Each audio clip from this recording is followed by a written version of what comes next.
Le tricontinent. Situons-nous dans l'hémisphère du plein, hémisphère nord principalement, avec ce que l'on appelle l'Eurasie qui touche le détroit de Bering côté Pacifique et la Norvège côté Atlantique au 78e degré de latitude nord. L'essentiel de cet ensemble territorial, le plus massif de la Terre, est relié à l'Afrique via le Proche-Orient. La pointe de l'Afrique s'étire jusqu'au 35e degré de latitude sud. Par conséquent, cet ensemble ne descend pas aussi bas au sud qu'il ne monte au nord. Dans l'hémisphère nord, la majeure partie de cette masse territoriale est glacée l'hiver.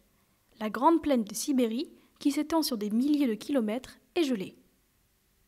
La plupart des territoires situés à la même latitude que Paris et Londres connaissent la température de Québec au mois de février.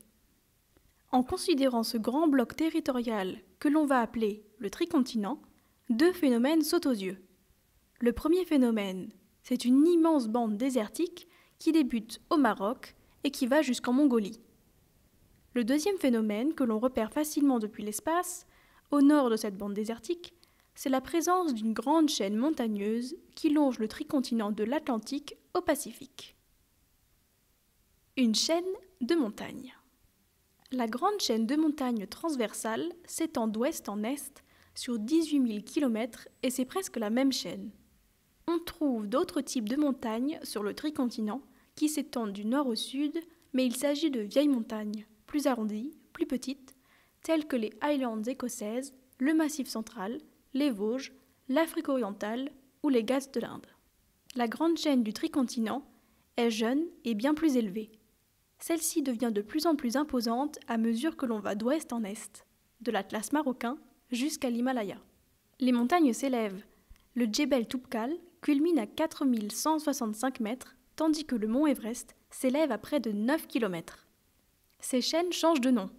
Atlas, Sierra Nevada et Pyrénées en Espagne, puis Alpes avec les Apennins en Italie, les Alpes dinariques, les Carpates et les Balkans en Europe centrale et dans l'ex-Yougoslavie, et le Taurus, ou chaîne pontique, en Turquie.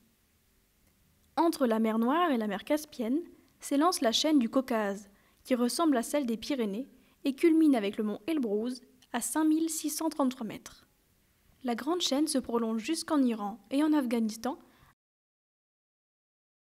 et l'Hindou-Kouch qui culmine à 7706 mètres avec la vallée de Chitral. Puis la chaîne brutalement s'élance et s'élargit pour devenir l'Himalaya avec le célèbre toit du monde, le mont Everest, à 8807 mètres. La grande chaîne montagneuse continentale partage le tricontinent. Sur son versant nord, de la Manche à la mer d'Okhotsk, s'étend une immense savane froide car aucune barrière ne vient la protéger des vents polaires. Cette grande plaine est très chaude l'été. C'est le climat continental. Grâce au Gulf Stream, de la Beauce à l'Ukraine, ces plaines deviennent très fertiles et fournissent semblé une bonne partie de la planète. Plus à l'est, les étés sont trop courts pour dégeler ces sols, et la toundra est défavorable à l'agriculture. Le versant sud de la grande chaîne est plus attractif pour l'activité humaine, et les grandes civilisations s'y sont développées. Rome, la Grèce, l'Inde et la Chine. Avec cette réserve, les plaines du sud ont besoin d'être drainées pour y être exploitées au plan agricole. Autrement, leurs marais engendrent des moustiques ou malaria. En observant cette grande chaîne d'est en ouest, on découvre un autre fait marquant. La montagne, qui est passage à l'ouest, devient une barrière à l'est. Pour le comprendre, comparons la Suisse et le Népal. Les deux États sont tous les deux situés à cheval sur la chaîne montagneuse. La Suisse est située sur le versant nord de la grande chaîne, tandis que le Népal est au sud. Les 2/3 de ces deux pays sont couverts de hautes montagnes, mais l'un est l'un des pays les plus riches du monde et l'autre l'un des plus pauvres. Pourquoi ? Ce n'est pas seulement le fait de deux civilisations différentes, mais aussi de deux géographies divergentes. Certes, la chaîne des Alpes est moins élevée et moins large que la chaîne de l'Himalaya, mais là n'est pas la différence essentielle. Dans les deux cas, les Alpes et l'Himalaya sont traversés de cols qui peuvent être passés à pied, à cheval ou en voiture. Les Chinois sont même en train de construire un train dans l'Himalaya. Le Népal est plus vaste que la Suisse et peuplé de 24 millions d'habitants sur 147 000 km². Mais ces paysages ressemblent beaucoup à ceux de la Suisse. La capitale, Katmandou, est située à 1500 mètres d'altitude. Le Népal est le paradis des alpinistes et comporte plusieurs sommets de plus de 8000 mètres. C'est aussi le pays des célèbres guides que l'on appelle les Sherpas. Il s'agit aussi de l'un des pays les plus pauvres du monde. La Suisse est peuplée de 7 millions d'habitants sur 41 000 km². Sa capitale est Berne. Le Rhin et le Rhône prennent leur source dans les montagnes suisses. La Suisse, pays des banques et de l'industrie mécanique de haute précision, est l'un des pays les plus riches du monde.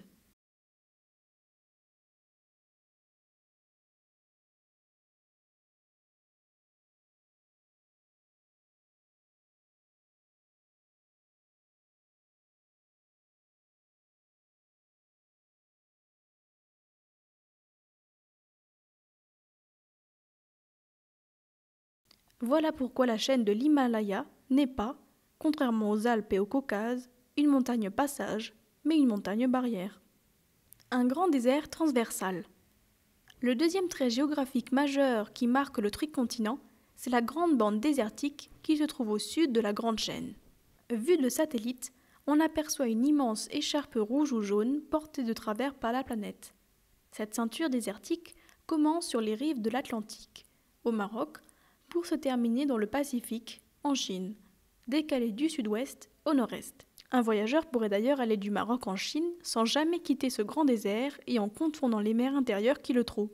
Méditerranée, mer Rouge, golfe Persique, Caspienne. Comme dans les cas de la Grande Chaîne, les noms de ces déserts changent. Sahara, désert arabique, désert persique, steppe du Xinjiang, désert de Gobi. Ces steppes, ces dunes et ces rocs se déroulent sur plus de 15 000 km. Le Grand Désert est à l'inverse de la Grande Chaîne. Le désert est infranchissable à l'ouest.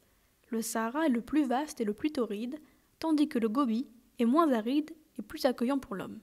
L'amplitude thermique est considérable dans le Sahara et peut aller jusqu'à 66 degrés d'écart entre la nuit, où il peut geler, et le jour. Quasiment infranchissable, le Sahara ne l'est pas totalement, puisque des caravanes le traversent depuis toujours grâce aux dromadaires. À l'est, par le Grand Désert, passe une route de communication essentielle, la route de la soie. Aujourd'hui reliant l'Europe, le Moyen-Orient et la Chine, les chameaux de Bactriane ont laissé la place à des camions poids lourds. Ainsi, on retrouve une situation inversée par rapport à celle de la grande chaîne montagneuse. Le désert est une barrière à l'ouest et un passage à l'est.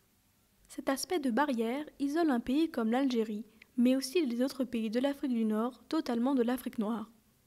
L'Algérie d'ailleurs est un pays qui tourne totalement le dos à son désert qui occupe pourtant 80% du territoire.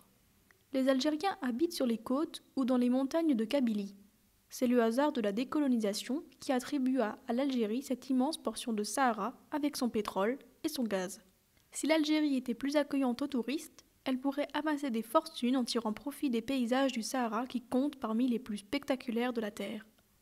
À côté des grands volcans, des oueds, des dunes et des immenses canyons du Sahara, les paysages de l'Ouest américain font bien pâle figure. En traversant le Sahara, on peut passer d'une terre lisse et noire à des montagnes rouges en passant par des océans de sable blond. C'est l'un des lieux les plus fascinants de la planète.